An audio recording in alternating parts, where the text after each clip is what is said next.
Hai teman-teman, selamat datang di podcast pertama kita, Puasa. Podcast urusan apa aja. Sesuai namanya, kami akan membahas berbagai hal random yang sekiranya asik untuk dibahas. Bersama saya Anang dan teman saya Haikal.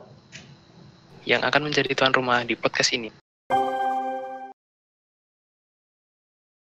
Baiklah, untuk tema hari ini adalah tentang perkuliahan dari rumah ataupun kuliah online. Seperti yang kita tahu kan, udah berapa bulan ya ini? Hampir 2 bulan ya. Hampir 2 Kan bulan, ada- hampir 2 bulan. Ya, hampir 2 bulan kan ada regulasi dari pemerintah, juga ada himbauan dari pemerintah nih kan, untuk semua kegiatan yang sekiranya bisa dilakukan dari rumah kan. Jadi termasuk Iya. ini juga pendidikan, urusan pendidikan, baik sekolah dari berbagai jenjang sampai tingkat perkuliahan. Nah, jadi kan kemarin tuh banyak banget dari teman-teman juga, dari ya di Facebook, Instagram, dan lain-lain kan juga banyak tuh yang ngeluh tentang adanya kuliah online dan juga pembelajaran online nih. Kan banyak kendala nih. Jadi kita akan bahas di malam hari ini. Tetapi kita nggak hanya berdua aja nih. Kita ditemani seorang teman yang akan menjadi bintang tamu pada hari ini. Siapa tuh? Silahkan perkenal. Siapa ya? Silahkan Perkenalkan diri Anda. perkenalkan diri Anda. Perkenalkan, nama saya Prima. Saya teman dari Anang sama Haikal. Tepuk tangan buat Mas waduh. Prima. Tepuk tangan. Tepuk tangan. Jadi saya cuma seorang teman. Iya, kenapa kita mengajak Prima ya? Karena teman aja. Karena teman aja. Nggak ada urusan lain. Sebatas teman. Kocak. Cucu. Oke lah, langsung kita mulai aja yuk pembahasannya. Gimana? Ya, let's go. Kita mulai. Oke. Jadi Oke, keresahan dari bintang apa? tamu. Keresahan kalian apa ini? Mungkin bisa dari bintang tamu kita dulu nih. Gimana nih kesan-kesannya, terus keresahannya dari adanya kuliah online ini? Khususnya kuliah ya kan, kita kan di jenjang mahasiswa nih. Tentunya yang kita hadapi langsung kan tentang perkuliahan. Silahkan. Kalau menurut pendapat saya sendiri, kuliah online ini dibilang ya kan ini kuliah kan, gimana ya? Kita udah bayar gitu loh. Iya. Kita udah mengeluarkan biaya buat perkuliahan. Tapi di sisi lain, perkuliahannya itu juga kurang efektif ya. Kan online itu kan membutuhkan koneksi juga. Iya. Pakai internet. Terus dari Indonesia sendiri juga koneksi juga belum mumpuni. Iya sih. Iya betul. Antara komunikasinya kan terbatas kan kalau online. Cuma terbatas dengan suara. Paling-paling maksimal mentoknya ya juga pakai video call. Betul sekali. Ya kalau pakai kalau langsung aja mungkin banyak yang salah paham gitu loh, banyak yang kurang dipahami, apalagi ini yang nggak secara langsung gitu. Benar. Kenyataan yang sangat Gimana pahit nih? ya. Kalau perkuliahan yang saya alami sendiri, banyak yang kayak seperti tugas gitu loh. Cuma tugas doang gitu ya, nggak ada Notifikasi tugas itu Cuma tugas banyak, gitu ya. banyak yang lost gitu. Lost Saking banyaknya tugas gitu. Notifikasinya kan banyak tuh. Di HP sampai numpuk-numpuk. Iya. Betul itu. Nah, sekali geser swipe ke kiri tuh, kan hilang semua tuh. Waduh. Jadinya nggak ngerjain tugas, kampret deh. Nggak, tapi emang benar sih, kenyataan sih. Classroom Banyak penuh checklist gitu ya. penuh dengan tugas. Classroom isinya tugas semua. Oh iya, ngomong-ngomong pakai Classroom nih, di Prima sendiri yang media yang biasa dipakai buat kuliah online tuh apa aja ya? Bisa diceritakan juga mungkin, cuma juga kendalanya di software ataupun aplikasi yang digunakan. Mulai dari siapa dulu nih? Ya Prima dulu aja. Silakan. yang software buat kuliah online ya. Iya, Google Classroom ada, Google iya. Meet, terus yang kemarin sempet di banned itu Zoom. Di banner. Yang sempat bocor datanya itu ya. Iya, yang sempet bocor sih. datanya tuh. Entah nggak tahu itu konspirasi atau gimana. Iya, Terus- aku berharap itu cuman konspirasi lewat gitu, angin lewat aja gitu ya. Iya, Semoga angin enggak gitu. lewat ya. Soalnya kan Zoom juga besar gitu ya. Ya aduh, kalau bermain-main dengan data itu udah fatal sih. Iya sih. Dan Data yang konsumen banget. Data konsumen. dan yang paling terkenal di kalangan anak muda ya Discord. Discord. Ini digunain nih Discord. Aduh. Dari Kalau- berbagai aplikasi tadi yang sekiranya paling enak sama paling buruk tuh apa? Bisa di Wih, paling enak sama paling buruk. Ini apa nih? Subjektif atau objektif nih? Subjektif ya. ya objektif lah, Objektif jangan lah. melihat objektif. Iya. Jangan Ini melihat- menurut Anda. Kalau menurut Jangan saya pastinya subjektif dong. Kalau objektif Waduh. kan Oh, tidak mungkin. harus diteliti dulu. Ini aspek-aspeknya gimana? Ya, Ya, silakan. ini aja silakan. dari kegunaan, fungsinya juga jangan melihat dari dosen ataupun guru yang menggunakannya, tapi kayak fungsinya, Betul. kelebihannya, dari UI-nya enak mana, fungsinya lengkap mana, gitu-gitu. Kalau untuk pendidikan Google Classroom sih itu paling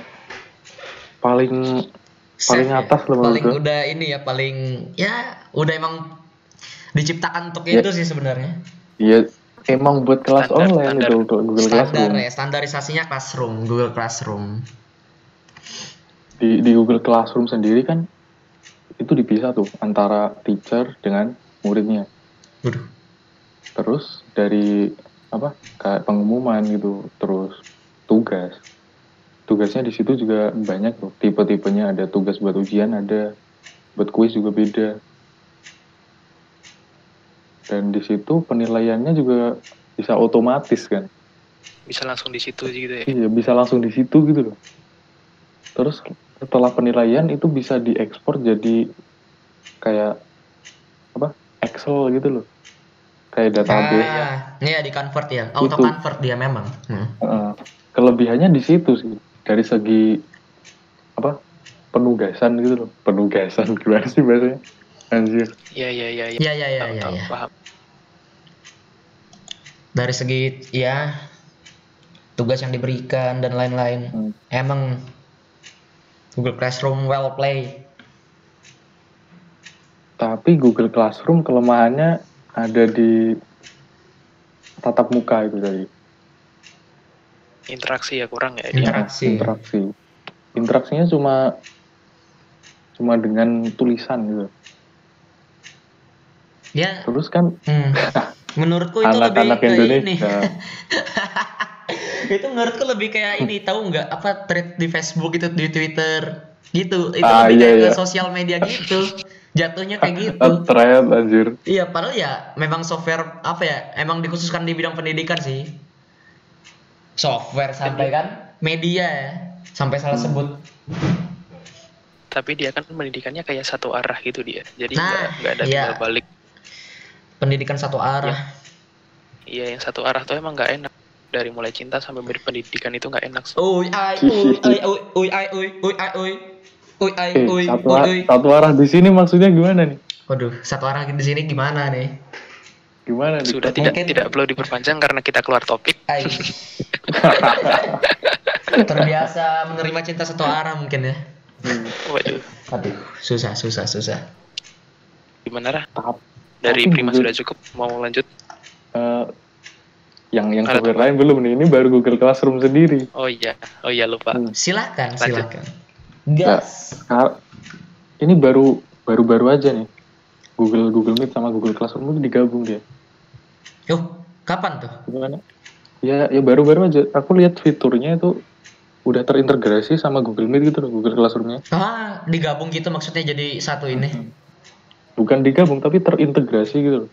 I see. Dapat. Misalkan mau tatap muka sama muridnya juga dia langsung terhubung ke Google Meet. Google Meet.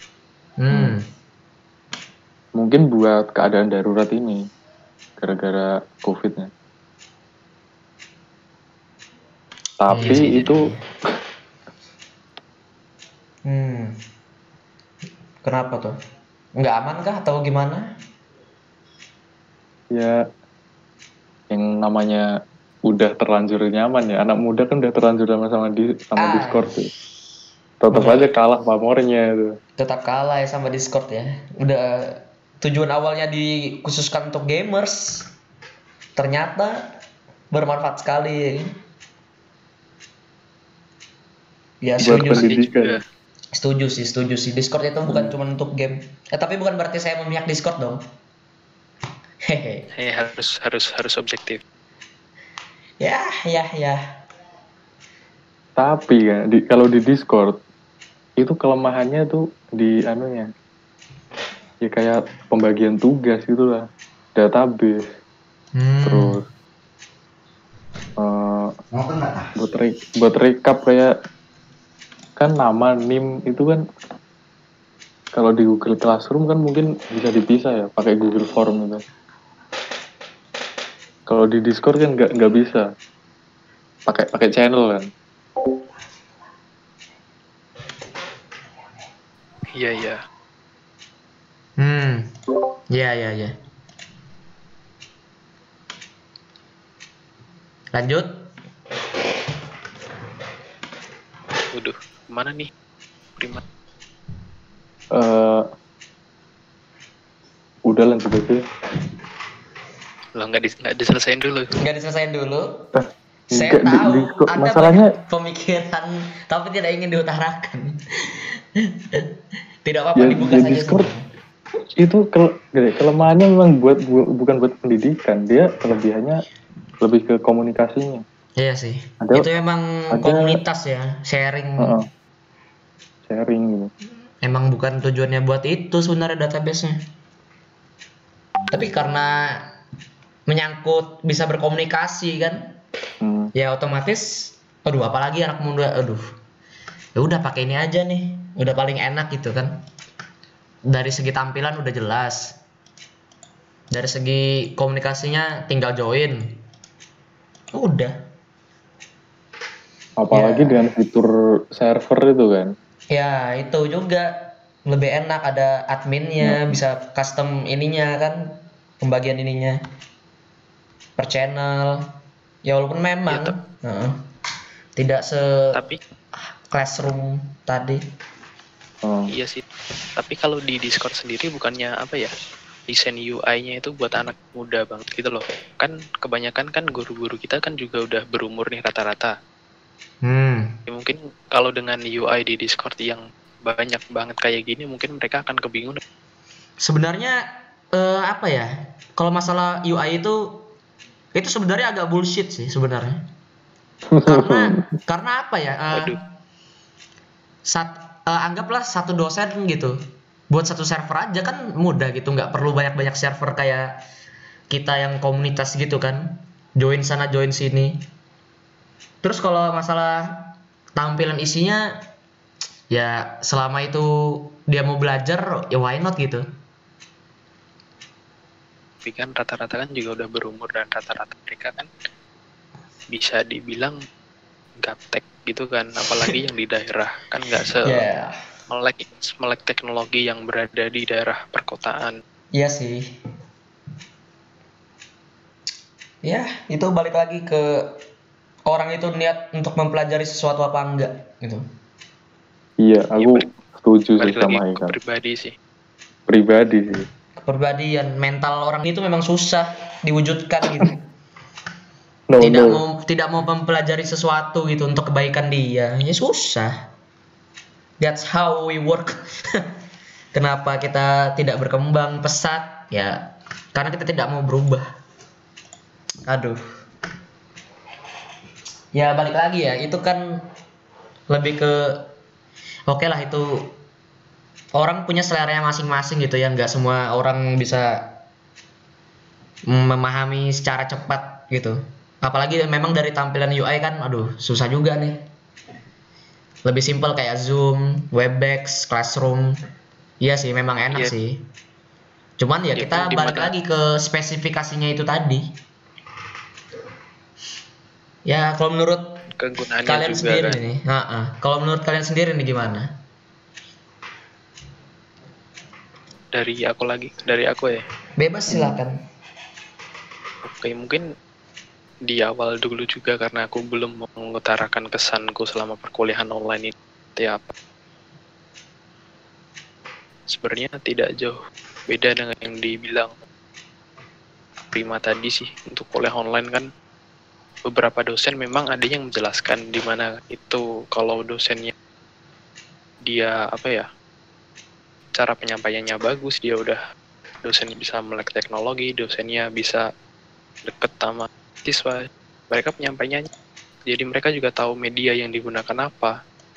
Tapi kan ada beberapa dosen yang mungkin nggak agak kurang tahu dengan hal-hal seperti ini, jadi mereka kan cuman bikin materi di-share ke mahasiswa, jadi terus habis itu cuman dikasih tugas, nggak ada penjelasan sama sekali. Penjelasan pun mereka kadang kan cuman kayak ngasih apa ya, video penjelasan gitu loh. Nah, dan kembali lagi itu kan cuma pembelajaran satu arah di mana nggak ada interaksi di situ antara mahasiswa sama dosen. Nah, terus juga apa? Gimana ya? Kan kadang ada dosen yang habis ngasih materi, dia bertanya, gimana anak-anak, ada yang ditanyakan, itu pun lewat teks. Ya, balik lagi juga, kalau cuma teks, agak susah juga kalau kita mau bertanya panjang, menjelaskan panjang kan. Kadang kita mau mengutarakan nih, tapi lewat tulisan tuh agak susah. Lewat ngomong pun kadang-kadang juga susah kan. Iya, lewat omongan aja kadang susah dimengerti ya, apalagi lewat teks. Dan teks di mana di sini kan yang biasa dipakai adalah pesan singkat. Teks ambigu ya. Kalian menyebut itu dengan teks ambigu ya. Iya, pakai itu teks ya. Indonesia sendiri kan darurat membaca. Itu iya, saya setuju sih. Sebenarnya Indonesia itu darurat membaca, aduh. Satu paragraf aja kadang nggak dibaca, lah, apalagi yang sampai satu halaman itu pengumuman di Classroom aja. Maksudnya gini, kan kemarin nih, ya mungkin nggak bakal nyebutkan namanya ya, mungkin orangnya di mana. Dosen ngasih tugas live streaming nih. Live streaming, silakan kalian live streaming menggunakan webcam atau foto still kalian. Terus ada yang bertanya, boleh pakai green screen nggak, Pak? Ngerti maksudnya di mana? Itu kan kayak gimana? Ya. Jadi dari tulisan tertulis kan, dari teksnya ya silakan live streaming menggunakan webcam. Yang artinya ya silakan pakai webcam, mau Anda gimana pun pakai webcam atau foto still kalian. Tapi ada pertanyaan aneh-aneh masuk, Pak boleh pakai green screen nggak, Pak? Aduh, tolong. Mereka itu nggak membaca tuh gimana sih? Ya itulah kata-kata ambigu itu. Sebenarnya bukan kata-kata ambigunya itu, memang mereka itu memang sengaja memikirkan hal itu gitu. Itu pemahaman mereka sih. Iya, itu kan udah dikasih rule-nya cuma pakai webcam, live streaming, udah itu maksudku, terserah mau ditambah bumbu lain, terserah. Sebenarnya mereka itu takut gitu loh, takut mungkin kayak apa ya, takut salah ya, takut salah gitu, mungkin dari contoh format pengumpulannya gitu kan banyak masih itu yang nanya. Cuman ya iya sih, mereka kalau dari sini kan, teks ambigu itu bukan itu maksudnya. Teks ambigu itu memang Indonesia aja yang darurat menyimpulkan gitu, antara cepat menyimpulkan atau memang darurat membaca, memang tidak mengerti. Ya itu memang hal yang susah dimengerti. Semua hal itu susah dimengerti gitu. Kan kadang kalau juga beda-beda juga kan. Kan kadang pemahaman orang juga beda-beda. Walaupun kayak satu orang bilang ini, tapi kan bisa jadi satu orang memahami ini, satu orang memahami yang lain. Jadi ya mungkin dari mahasiswanya sendiri kan kadang ada yang kayak pengen apa ya, nyari kepastian gitu loh. Jadi ini boleh atau enggak Pak gitu. Ya tapi kalau emang itu udah aturan jelas dan itu diperbolehkan ya tolonglah bisa dipahami sendiri, kan kita juga udah gede gitu loh, nggak yang kayak kecil lagi. Sebenarnya itu ada penyakit gitu nggak sih, atau kelainan gitu, sindrom kayak apa ya, takut banget untuk langsung ini gitu loh. Itu penyakit bukan kan? Atau kelainan bukan kan? Cuman keresahan kan? Keresahan biasa. Keresahan dia nggak mau salah. Bukan nggak mau salah sih, takut itu untuk salah. Takut salah kayak ya? orang nggak pede gitu sih kalau bisa dibilang. Bisa dibilang orang nggak pede ya? Nggak pede. Ya, kurang percaya diri sama yang dia percayai gitu. Dia belum punya apa? Nggak berpendirian teguh gitu. Selalu tanya sini, tanya sana gitu. Ya tapi ya it's okay lah kalau mereka masih nanya gitu kan. Ya, daripada nggak nanya kan, aduh itu sesat ya. Intoleransi sekali. Susah bro. Susah. Ya kayak yang aku bilang tadi, nanya boleh tapi kayak kalau kebanyakan nanya dan itu juga udah hal yang jelas ya tolong bisa dipahami sendiri gitu loh. Tapi kan pada kenyataannya kita tahu sendiri lah. Oh ya, ngomong-ngomong nih, kita bertiga nih, kita bukannya pamer atau apa, kita kan asisten nih, asisten praktikum. Masa kalian nggak pernah gitu ditanyain gitu? Nggak pernah ditanyain kayak ini gimana gitu? Kalian pernah nggak sih gitu? Sebelum kita balik ke pembahasan media interaktif tadi ya, interaksi tadi ya, kalian pernah nggak sih ditanya kayak gitu? Jam 3 gitu dibangunin, ditelepon, permisi kak, tugasnya. Enggak, aku bukannya kesal apa, aku tulus gitu, tulus, it's okay. Tapi kan aduh bro, jam 3 bro. Jam 3 what you expect from me jam 3 subuh, dan itu kan sebelum puasa, belum sahur kan. Aduh, nih orang nelpon, padahal di Discord atau di Google Classroom itu kan sudah ada ketentuannya tuh. Waduh, tapi masih ditanyakan hal yang tidak perlu dipertanyakan. Waduh. Ya, apakah ini dampak work from home atau masalah yang berbeda gitu? Menurut kalian gimana nih? Silakan dijawab. Mungkin sejak adanya kuliah dari rumah atau pembelajaran dari rumah ini kan mereka jadi apa ya? Interaksi juga penjelasan dari dosen kan juga terbatas. Dari mana yang kayak dibilang tadi kan, informasi dari dosen terbatas, mereka dosen penjelasan terbatas, jadi mereka tuh yang nyari ini lagi penjelasan yang lebih kan. Kadang ada yang nyimak, ada yang enggak gitu juga kan. Dan mereka pun nanyanya yang ke kita gitu loh, maksudnya yang bisa dibilang kan sesama mahasiswa. Iya. Ngerti. Mungkin kan ya mereka agak ada rasa segan ataupun takut kalau langsung ke dosen. Jadi ya mereka nanyanya ke kita gitu. I see. Ya tapi tolonglah, walaupun kita juga sesama mahasiswa, tapi kan kita juga punya kehidupan nih yang jelas gitu kan. Ya masa jam 12, jam 3 Anda telepon kan juga tidak jelas gitu loh. Ya, aku berharapnya ini sih, setelah work from home ini berakhir, tidak ada lagi yang mempertanyakan hal sepele itu gitu. Aku positive thinking ini pasti karena ambigu tadi, kata-kata ambigu yang kalian sebut, atau memang ya aku positive thinking lah, itu bukan dari pemahaman mereka gitu kan. Semoga aja gitu, setelah work from home ini berakhir ya mereka nggak mempertanyakan sesuatu yang tidak jelas seperti itu. Ya semoga aja. Ada tanggapan dari Prima? Kalau di aku sih gimana? Jarang gitu loh yang sampai ada jam 3, jam 12 malam. Palingan kalau nanyanya itu cuma ya jam normal sih. di aku jam 7, jam 9 gitu, atau jam setelah kuliah biasanya nanyanya di jam segitu. Enggak, jam normal itu jam 5, udah jam 5 sore itu mentok sebenarnya. Jam Iya, operasi kerja itu kan dari jam 7 sampai jam 5. Tapi masih dibilang normal ya kalau Iya sih. jam segitu. Masih Dari pagi jam 3 pagi. Ya, kita Tapi jam 2 gitu. Kalau telepon itu terlaluan menurutku. Terlalu berlebihan. Aduh, di bel gitu kan.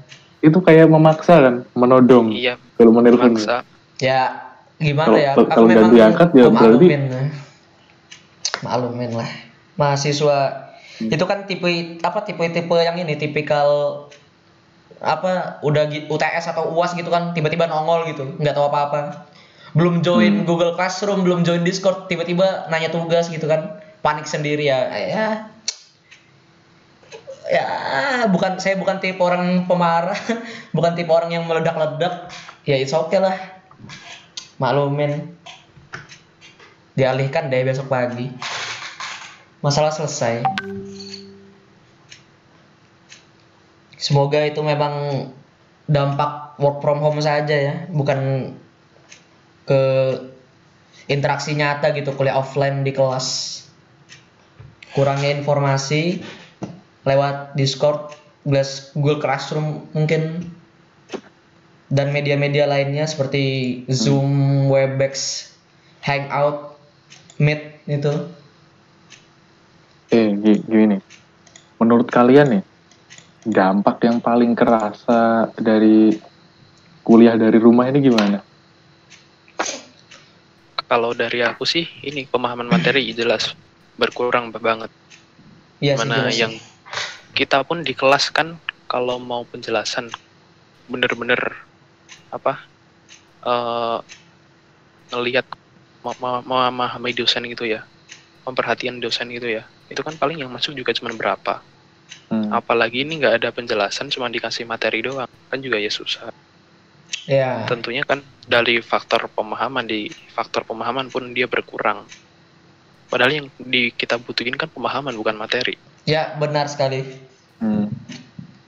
Kita membayar untuk memahami sesuatu, belajar sesuatu, mendapatkan ilmu itu, bukan disuruh belajar sendiri. Anjir, aku nggak tahu sih itu gimana. Kalau menurutku ya bikin stres ini. Iya sih, stres. Kalau di kuliah ya, kita masuk kuliah itu udah niat mau belajar. Kita bangun pagi, mandi gitu, terus kuliah itu udah mempersiapkan diri tuh, buat mempersiapkan mood buat belajar gitu. Terus kalau udah masuk ke kelas gitu kan, suasananya kan suasana yang enak tuh buat belajar gitu. Iya. Kondusif gitu ya. Kondusif. Iya, kondusif buat menerima materi gitu. Tapi kalau di rumah kayak gini, posisi belum mandi gitu, buka laptop, udah di mata cahaya. Udah panas bagaimana gitu. Cahaya terang. Langsung menembak ke mata. Seharian natap cuma liatin layar laptop itu, aduh, gak tahan tuh. Udah gitu puasa, aduh. Ya puasa kan baru-baru aja. Iya sih, baru-baru ya. Aduh. Ya seperti dibilang Anang tadi ya, pemahaman materi itu loh. Kalau dari kita kan, yang gimana ya bilangnya, serius mau belajar gitu ya. Pemahaman materi itu kan penting banget tuh.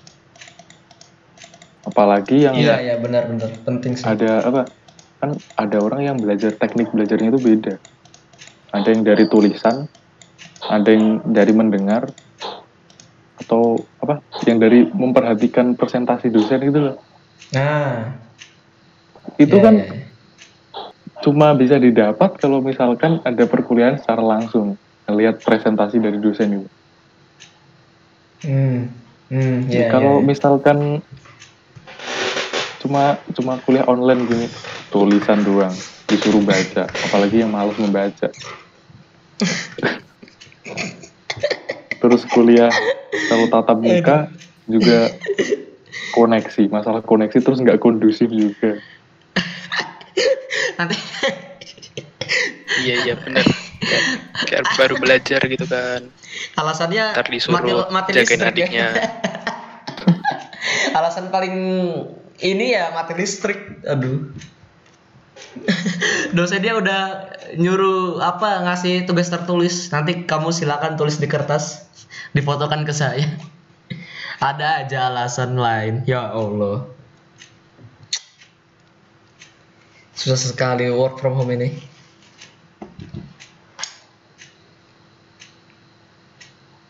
Gitu sih. Kalau dari Haikal sendiri gimana? Kesulitan yang paling dirasakan selama kuliah dari rumah? Ya kurang lebih sama sih pemahaman materi ya. Ketimbang kita belajar dengan dikasih tugas menumpuk seperti itu kan, ya kita bukan mahasiswa yang yang menduduki sarjana kan, magister gitu kan, atau doktor gitu kan, profesor yang mengambil studi kasus, harus riset apa segala macam, belajar sendiri gitu kan. Kita kan harus ini basic kita gitu untuk menerima ilmu. Sebenarnya nggak salah-salah amat gitu kita dilepas, ada baiknya juga. Cuman mengingat situasi yang sekarang ya dilanda bencana COVID-19, menurutku ini agak terlalu berlebihan sih untuk memahami suatu materi itu. Apalagi ya contohnya aku sendiri kan orangnya lemah gitu di coding gitu kan. Oh ya, for your information, kita bertiga di sini kuliahnya teknologi informasi ya ada codingnya juga gitu. Kan nggak semua orang memahami apa itu coding atau struktur rekayasa perangkat lunak lah gitu. Saya sendiri kan memahami hal-hal yang berbau perangkat lunak ya mau nggak mau, wow, apa yang harus saya lakukan gitu. Belajar di kelas dengan dosen aja saya masih ngerti nggak ya apa sih yang diomongin sama dosen barusan, apalagi work from home ya, gimana memahami materinya gitu. Walaupun dosen itu memberi kita video tutorial singkat penjelasan dengan beralasan mungkin itu video bisa kita arsip sendiri ya, dengan di rewind kapanpun kalian bisa menontonnya gitu. Itu sebenarnya Rewatch gitu ya. Iya, nge-rewatch gitu. Itu kan sebenarnya bukannya bukannya saya nggak mau belajar gitu, belajar tentang ini. Saya tertarik, cuman kan ini bukan sesuatu yang harus kita pelajari sendiri gitu. Ini harus mendapat bimbingan gitu. Ini berbeda halnya dengan kita belajar menggambar gitu. Belajar menggambar atau animasi, mungkin kita bisa cari itu kan di YouTube banyak lah ya tutorial gitu, di Google, di YouTube nih tutorial gini, mencari ini mencari itu. Tapi berbeda halnya dengan contohnya mungkin kayak coding. Itu kan coding kan kita memahami bahasa ini kan ya, entah itu coding ataupun rekayasa perangkat lunak ataupun yang lainnya yang kalian awam, contohnya kayak pendidikan kewarganegaraan atau apapun itu ya, itu kan membutuhkan bimbingan lebih untuk mendapatkan pemahaman materi tersebut gitu. Kita tidak bisa belajar itu dengan membaca slide atau PDF yang diberikan. Kita disuruh riset sendiri. Kita kan gimana nih? Iya kayak gitu sih. Kan apalagi di jurusan kita ya, banyak mata kuliah yang bersifat teknis gitu. Iya, kita kan ya benar-benar teknis sih, full of teknis sih. Oh iya, apalagi yang praktek. Kita teknis dan praktek sama teknis gitu kan. 80%. Apalagi kayak kuliah videografi itu. Nah, broadcasting. Itu kan sebenarnya itu kuliah itu dirancang buat kita buat bekerja sama gitu. Kayak videografi kan bikin bersosial video, ya. bikin Kita film. membentuk sebuah tim di kuliah itu, kita membentuk sebuah tim gitu loh. Yang timnya yang benar-benar praktek, bukan cuma teori sih. Iya. Yang kalau misalkan kita buat film, kalau misalnya kepisah-pisah kayak gini cuma dari online komunikasinya, gimana mau bikin? Kita syuting aja kan. Nggak maksimal sih, nggak maksimal. Tidak maksimal. Ya apalagi sih itu kendala kuota gitu kan, memang banyak anak-anak yang masih belum punya wifi gitu kan. Memang lempar-lempar tugas itu memang hal-hal yang menjengkelkan juga sebenarnya. Itu wasting time banget sih. Kerja tugas online. Ya, mungkin dosen bisa ngasih apa nggak ya? Mengasih teks seperti itu ya. Tugas seperti itu ya, kalian bisa mengerjakannya edit online. Tapi kan itu kan melempar sana sini, waduh. Itu menjadi hal yang sangat wasting time, kecuali memang ada orang itu memang benar-benar berani bertanggung jawab gitu. Oh, tugasku ini sebagai editor, aku sebagai ini, udah dapat tugasnya sendiri-sendiri. Nah, bagaimana dengan mereka yang tidak di timnya itu tidak ada orang yang seperti itu gitu loh, yang tidak bertanggung jawab? Itu kan kesian juga. Aduh, kesian juga nih orang. Udah sebenarnya kalau kayak gitu sih balik lagi ke pribadi sih, bukan ke lebih ke pribadi sih, tepatnya ke bukan pribadi lagi ke sih. teknis kuliahnya sih. Kalau itu balik lagi ke pribadinya mereka kayak gimana. Ya, kalau ujung-ujungnya menyangkut pribadi ke itu pribadi sama paling teknis. susah. Iya, karena ujung-ujungnya pasti menyangkut kepribadian orang itu sendiri. Pasti menyangkut ke situ kok. Cara pembelajaran, cara kita menangkap materi dari dosen itu juga ya ujung-ujungnya kepribadian kita sendiri.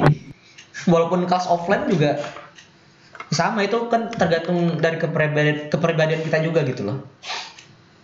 Ya, tapi kan kalau secara teknis itu kan gimana ya? Secara teknis itu lebih gampang diperbaiki daripada kepribadiannya. Iya. Kalau kita ngomongin masalah kepribadian sampai nanti juga susah buat memperbaikinya, nggak pernah selesai.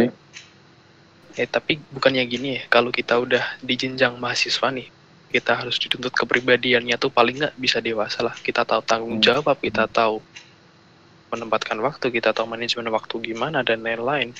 Jadi sebenarnya tuh kalau masalah kepribadian tuh ya dosen ya boleh-boleh aja sih, maksudnya pukul rata gitu, kayak semua mahasiswa tuh udah dewasa.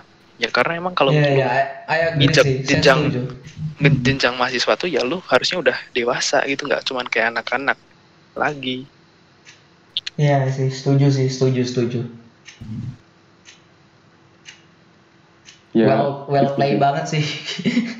hanya bisa berdoa ya kepada mereka yang mendapatkan rekan seperti itu gitu, kolega seperti itu. Anda sangat beruntung ya. Waduh, saya antara beruntung dan tidak beruntung sebenarnya. Waduh. Saya itu di tengah-tengah antara neraka dan surga. Ya emang hidup itu penuh kejutan gitu loh. Antara Anda mau berjuang dan tidak, itu balik lagi ya. Aduh, bagaimana cara Anda mempengaruhi seseorang atau berkomunikasi, memakai skill Anda gitu, menunjukkan keahlian Anda, itu memang balik lagi ke kepribadian kalian sih. Ujung-ujungnya akan ke kepribadian lagi.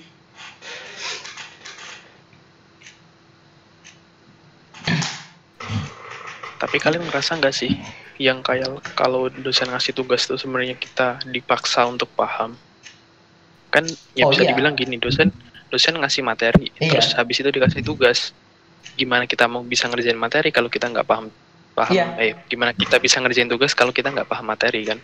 Ya, itu kan secara nggak langsung sebenarnya di tugas itu buat tuntutan kita buat paham materi. Iya, ngerti. Itulah politiknya dunia universitas gitu loh. Itu politiknya tuh di situ gitu loh. Dosen itu kan berbeda dengan guru ya. Dosen ya bodo amat. Gua kasih tugas, lu kerjain, lu paham atau enggak ya bodo amat, mau nilai apa enggak kan gitu tuh. Iya sih. Iya, kita memang di kuliah itu memang harus dituntut untuk bisa segalanya, ya. Dari awal memang gitu. Ya, tapi dosen kalau cuma ngelempar tugas doang, dia nggak memberikan pemahaman terhadap materinya. Ya dia kerjanya apa dong? Kalau cuma kayak gitu. Gua kasih tahu nih kerjaannya apa. Dia bikin materi, rekap absen sama rekap nilai, udah. Udah selesai. Tidak ada yang lain. Jika Anda tidak mengerjakan ya udah Anda tidak dapat nilai Anda kan kosong di situ. Materi cuma kopas dari tahun ajaran lama. Kopas dah. Diganti tanggalnya. Dari ini ya, udah. Kesepakatan kurikulum. Kesepakatan kurikulum. Dari dewan. Ya memang di situ sih.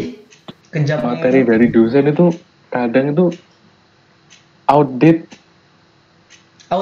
ya setuju sih. I agree. Masa ada pelajaran mengenai misalkan komponen komputer ya, itu chipset AMD sama chipset Intel itu yang tahun lama masih disebut anjir, yang kayak chipset 1151 ya belum ada anjir. Intel Core i9 gitu nggak ada, aduh nggak ada. Itulah kurikulum lama. Udah ngomongin kurikulum lama aku jadi ke-trigger ya. Bagaimana, sudah cukup panas. ya mau nggak mau dosen itu begitu gitu loh. Kuliah itu kita begitu, kita bukan membahas tentang keresahan work from home juga gitu, tapi dari sisi pendidikan ya di kuliah. Mahasiswa memang dituntut untuk bisa segalanya gitu. Apalagi jika Anda seorang calon dokter itu kan, lulusan dokter, waduh. Tidak boleh melewatkan satu pemahaman tentang dunia medis gitu. Kalau enggak ya fatal ujung-ujungnya. Hukum juga. Ya, kita sepakat untuk tidak sepakat lah. Kalau kata orang-orang lain. Ya seperti itulah dari opini saya. Kalau tadi tentang materi outdate itu, kalau pandangan gue gini sih, materi boleh lo outdate, tapi lo kan sebagai dosen, kalau lo emang ngajar mata kuliah itu, lo ya harusnya tahu, paling nggak lo kalau lo ngajar anggaplah di perangkat apa yang nyebutnya, kurang tahu juga karena di mata kuliah kita kan nggak ada juga kalau nyebut kayak yang macam-macam perangkat tadi. Kalau lo menjelasin tentang dasar-dasar komputer, lo menjelasin tentang berbagai perangkat, ya lo harusnya tahu kalau lo bakalan ngejelasin materi itu, lo harusnya ya riset dulu gimana, atau paling enggak kalaupun mentoknya dosen tuh harusnya gini loh, gimana ya, susah ya, dosen tuh yang ngajar tuh juga harus paham. Jadi lu bisa gambar ya lu udah jadi dosen gambar, lu jangan lu bisa gambar lu jadi dosen videografi kan susah.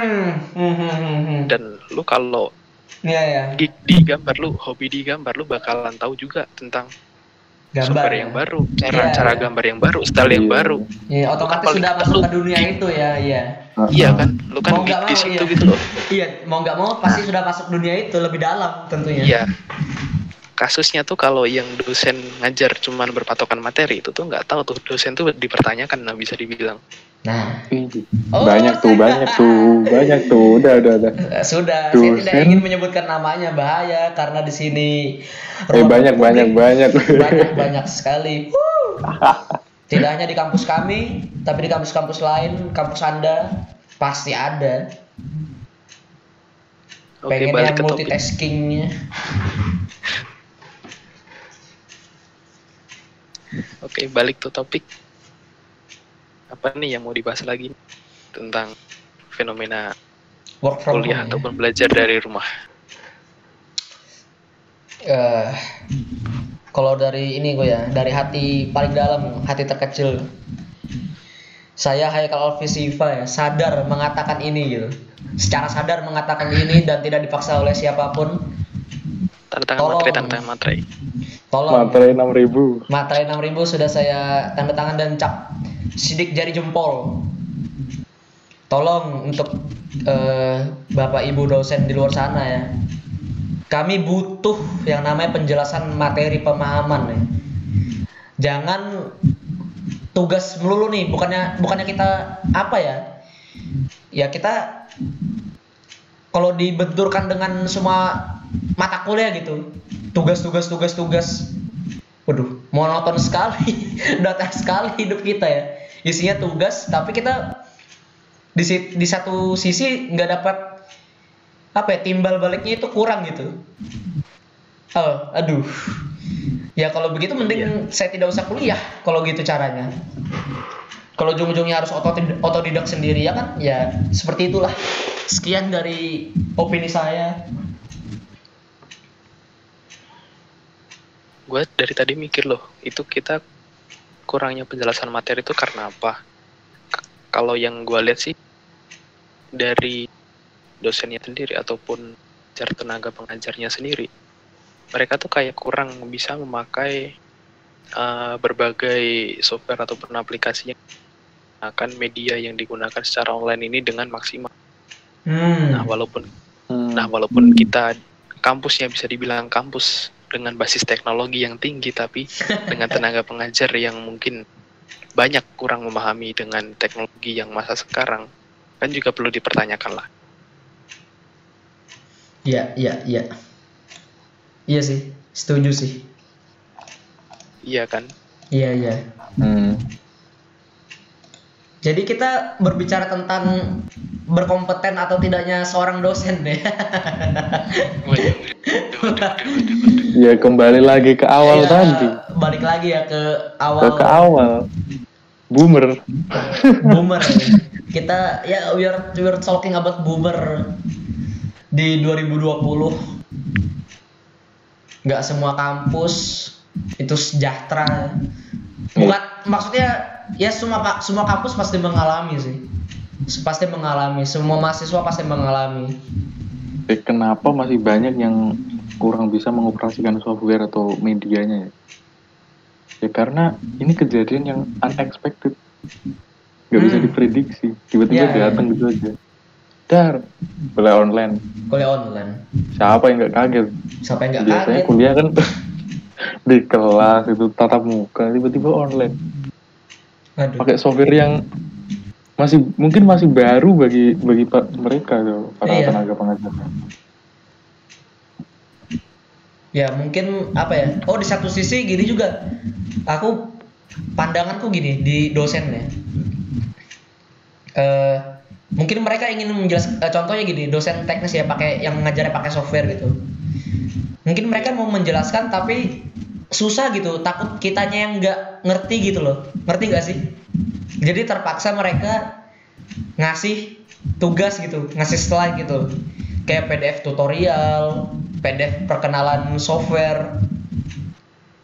Takutnya mereka pikirannya, waduh ini kuliah online nih, aku menjelaskan gini ke mahasiswa, takutnya mereka nggak ini gitu. Ya aku mikirnya gitu sih. Makanya banyak dosen-dosen itu ngasih PDF perkenalan singkat tentang software gitu. Bukannya mereka tidak bisa jelaskan. Mereka berpikir mahasiswa ini bisa nangkap apa enggak gitu loh. Dan kalau misalkan mahasiswanya ini nggak bisa memahami kan itu, waduh, jangan sampai jadi self blaming gitu loh. Apakah ini salahku? Aku tidak bisa menjelaskan ke mahasiswaku secara online nih. Jadi self blame yang ada ke dosen. Dari kedua sisi sih menurut. Kedua sisinya masih belum siap buat menggunakan kuliah online. Iya sih. Dari dosen kan itu. Dosen dia kebingungan buat itu cara penyampaian materinya supaya mahasiswanya paham. Lah mahasiswanya sendiri itu juga belum siap buat menerima materi yang disampaikan secara online. Apalagi cuma tulisan slide kayak gitu. Di kelas aja susah menerima. Di kelas saja kita susah menerima. Udah, ini sebabnya kayak gini ya cuma satu. Itu nih. Wabah COVID. Kalau nggak ada wabah nggak mungkin ada kuliah online, weh. Gak mungkin, gak bakal ada mungkin. Mungkin ada ya, segelintir orang.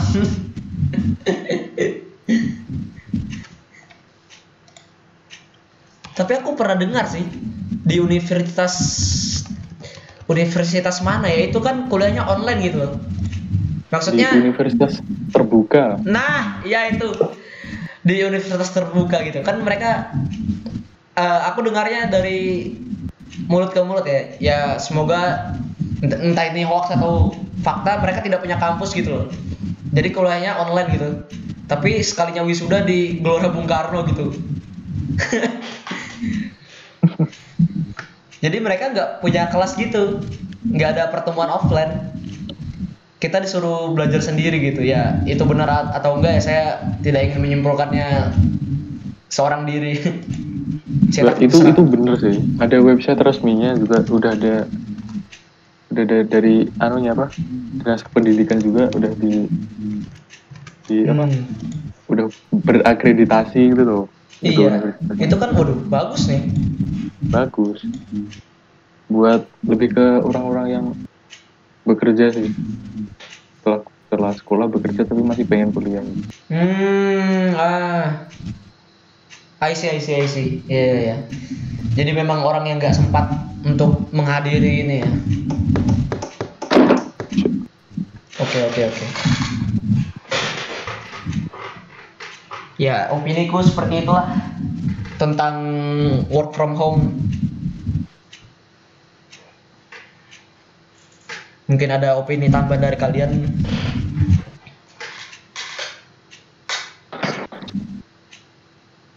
Kalau dari dosennya dia takut bisa sampai ke siswanya atau enggak, kalau menurutku sih lebih nggak sampai kalau cuma pakai teks tuh.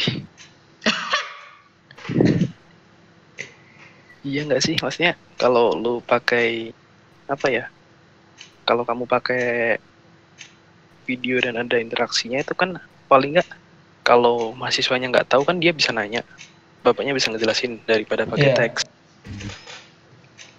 Menurutku sih gitu. Iya. Iya sih, aduh. Memang dari kedua sisi ujung-ujungnya, aduh. Wah, semua itu ada kelebihan sama kekurangannya. Ini kalau budaya video, malu bertanya gitu kan. Iya sih, iya. Dari semuanya ada kelebihan kekurangan. Kalau misalkan pakai video, itu kan masalah kuota juga. Nggak semua dosen lu punya IndiHome. Kadang cuma paketan doang, anjir. Bener ya kayak gitu? Iya benar. Iya. Ya kayak gitu sih.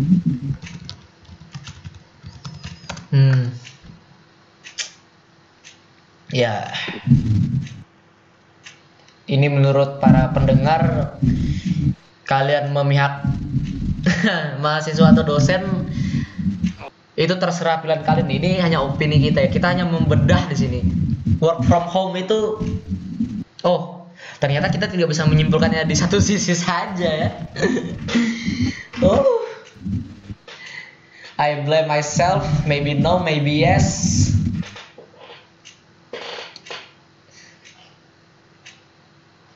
Ngomong-ngomong tentang kelebihan dan kekurangan, dari tadi kan kita ngebahas kekurangan. Ada kelebihan nggak yang bisa selama jalani kuliah online dari rumah ini? Iya, kuliah. Kelebihannya dulu ya dari aku. Waktu lebih fleksibel. Membuat janji temu sama dosen itu lebih fleksibel sih, jadwal. Kalau dari Prima sendiri nih gimana? Kalau dari aku ya, kan tujuan utama dari kuliah itu kan mencari ilmu tuh. Kalau dari aspek utamanya aja udah kurang menurut jadi buta gitu loh. Ini kelebihannya apa sih? Nggak ada tuh. Nggak ada kelebihannya ya? Nggak ada kelebihannya. Iya sih. Kelebihannya ada. Manipulasi presensi dong tentunya. Kita bisa Wih, itu bukan memanipulasi kelebihan. presensi. Kampret ya. Cuma buat para pembolos aja tuh yang suka bolos. Aduh. Kaum rebahan. Ya, kelebihan yang lainnya responsi bisa open Google terbuka. Kalau di lab kita nggak bisa open itu. Iya sih, dari penilaian kan ini bisa dipandang positif, bisa dipandang negatif kalau penilaian. Iya. Penilaiannya jadi kurang kompetitif gitu. Kita jadi kurang mengeluarkan kemampuan sebenarnya gitu kalau dari kuliah online ini. Iya ya. Nggak maksimal gitu ya, lebih tepatnya ya. Responsi aja kan bisa open tuh, open book, open Google. Itu dari mana kompetitifnya itu?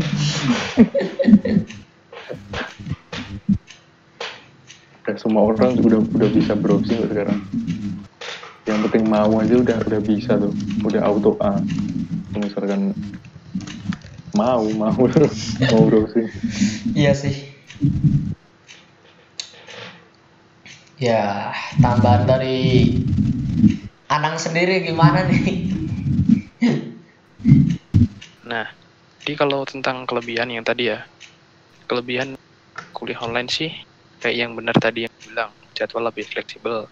Terus selama kuliah online ini kita kayak nemu apa ya, berbagai fitur di dunia maya yang selama ini baru kita tahu, tentang pengerjaan tugas secara berkelompok secara online, kemudian berbagai dia yang bisa digunakan secara online, Menelusuri kan hal kayak, baru ya. ya bisa baru kayak kemarin kan kayak pemakaian Zoom ini kan juga baru aja kan bisa Iya, dibilang. baru-baru aja bisa dibilang. Aku juga baru pertama kali tahu Zoom itu karena kuliah online gitu loh. Itu langsung riset. Wah, oh ini Zoom. Dan jadi kayak kita tahu beberapa hal yang baru gitu sih. Mungkin yang dirasa itu aja. Tapi kalau untuk ke pemahaman dan lain-lain ya sepertinya ya seperti yang dibilang Berma tadi, turun. Kan dari tujuan utama kuliah kan memperoleh ilmu. Kalau ilmunya nggak masuk kan buat apa? Iya, buat apa ya kita kuliah? Yuk lanjut masuk kesimpulan kah? Ya, masuk kesimpulan. Dari bidang tamu kita dulu nih. Bidang tamu dong. Kesimpulan yang didapat dari setelah hampir 2 bulan melakukan kuliah online, apa yang didapat dan apa yang dirasakan? WFH, work from home. Apa yang didapatkan dari work from home? Yang didapatkan ya,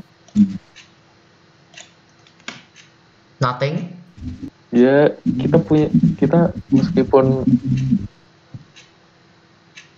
nggak kuliah dengan semestinya masih dapat materi tapi nggak sesuai porsinya. Terus kita lah jadi gimana ya, kayak bingung gue jelasinnya. Loh. Just do it with yourself. Pokoknya nggak sesuai kita inginkan gitu loh. Dari awal kan kita juga nggak pengen kuliah online. Kita mikirnya 2020 ini akan baik-baik saja gitu. Tetapi Kan kuliah sebelumnya gitu. Tapi setelah ada ini, apa yang kuliah online? Ya udah gitu. tidak ada yang diharapkan. Kita mau nggak mau harus ngejalani gitu loh.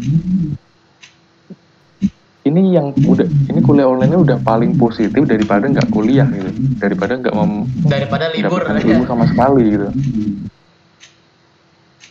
Ya pilihan terakhir gitu ya istilahnya. Pilihan terakhir lah. Sebenarnya juga makin bikin stres gitu loh kalau misalnya kuliah online. banyak, tugas banyak, pemahaman materi kurang. Itu sih. Kalau dari saya pribadi ya, jujur aja sebenarnya tidak ada yang didapat sih. Iya, bener. Gimana ya? Ya ini pilihan terakhir. Kesabaran yang didapat. We have no choice. Kita tidak punya pilihan lain gitu. Memang jalan satu-satunya untuk menempuh pendidikan gitu, agar tetap jalan. Ya masa diliburkan, kita rugi uang dong, kita bayar kuliah. Ya gitulah. Kita lebih tahu susahnya menghadapi kuliah online. Bukan online, susahnya diberi tugas online gitu loh. Entah ini pasti mungkin akan berguna gitu loh ke depannya di dunia kerja gitu loh. Ya, that's it dari saya pribadi. Kita kembalikan ke tuan rumah. Waduh, tuan rumah. Host kita. Kalau dari aku sendiri sih, ya ini sih ya menguji kita juga, mesti. Ya kesimpulan menguji kita sih, kayak kita bisa dibilang kita niat nggak sih kita kuliah, kita gimana kuliah, kita apa ya, mau cari sendiri, kita mau effort sampai sejauh mana buat kuliah juga gitu. Seleksi alam. Iya bisa juga kan. Ya jadi lebih kayak apa ya, ningkatin kesabaran kita juga, ningkatin effort kita juga selama kuliah kayak gimana. Yang selama ini kita cuman dikasih apa ya, cuman dikasih makanan gitu loh, nggak ada aksi aktif. Nah sekarang kita disuruh aktif terus nih, kita gimana nyikapinnya gitu. Ya itu sih kesimpulannya.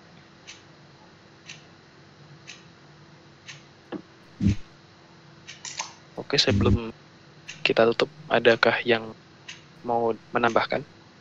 Ya, tambahan dari saya sendiri nggak ada. Ya itulah kesah kuliah online, ada positif ada minusnya gitu. Coba diulangi lagi dong. Aku tadi sempat ada yang pengen gua omongin, tapi gara-gara aku main Minecraft ini jadi hilang. Gini.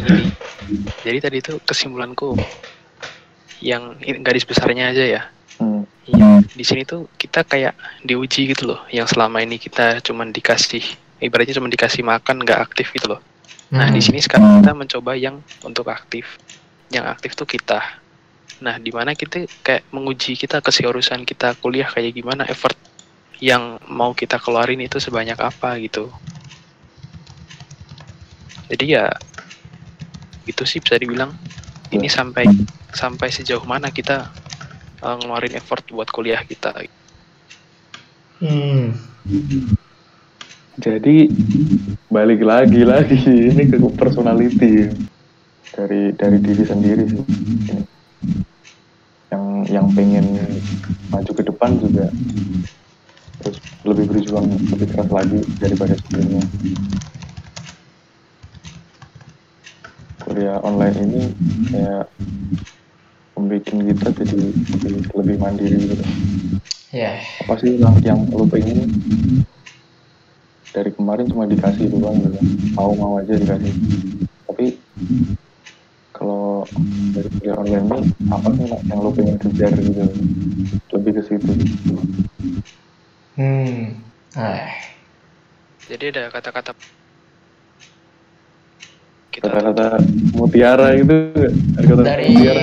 Saya sendiri ya. Sebelum kita menutup podcast pada hari ini, untuk kalian di luar sana yang sedang menjalani kuliah online, bukan cuma kuliah online tapi sekolah mungkin ya, ataupun pekerjaan online, tetaplah semangat, jangan menyerah dan jangan sampai putus asa, gitu sih intinya. Saya Haikal Alfisiva dan bintang tamu kita pada malam ini Prima, dan host utama kita Anan. Selamat malam dan sampai berjumpa lagi di podcast kita selanjutnya.